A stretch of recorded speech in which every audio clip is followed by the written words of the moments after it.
Can I make the perfect layering dress for winter? This is part 3 of my winter sewing series, and for my final project, I'm going to be making an adjustable pinafore dress.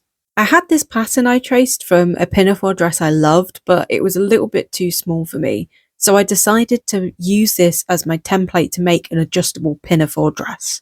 I made around 5 different mock-ups, testing the different ways of making the dress adjustable using side ties.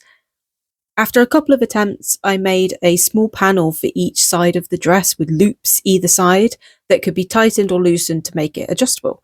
I started by making the lining out of an old bedsheet I had lying around so I could see if it was going to fit how I wanted to. Once I was happy with that, I started cutting out the main fabric. For the skirt, I made a circle skirt for ultimate swooshiness, and of course we had to add pockets.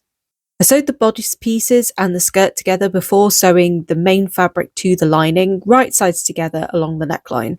Just to make sure the lining and the main fabric stayed lined up, I top stitched along the waist seam to hold everything together. I made some quick ties out of the main fabric for the side panels, and here is the final result. This was by far one of the most challenging things I've sewn so far. I've never self-drafted any of my clothes, and adding the extra challenge of making adjustable definitely tested my sewing skills. I really love how this fabric moves, and the lining was definitely a good idea to give it a little bit of reinforcement when I'm wearing it. It's definitely not as adjustable as I wanted it to be. Even when it's fully tied, it's definitely more of a smock silhouette than a fitted one, but that can always be fixed by adding a belt.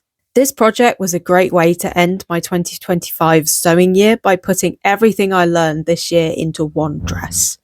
I have some big plans for my sewing projects in 2026, so I hope I see you there.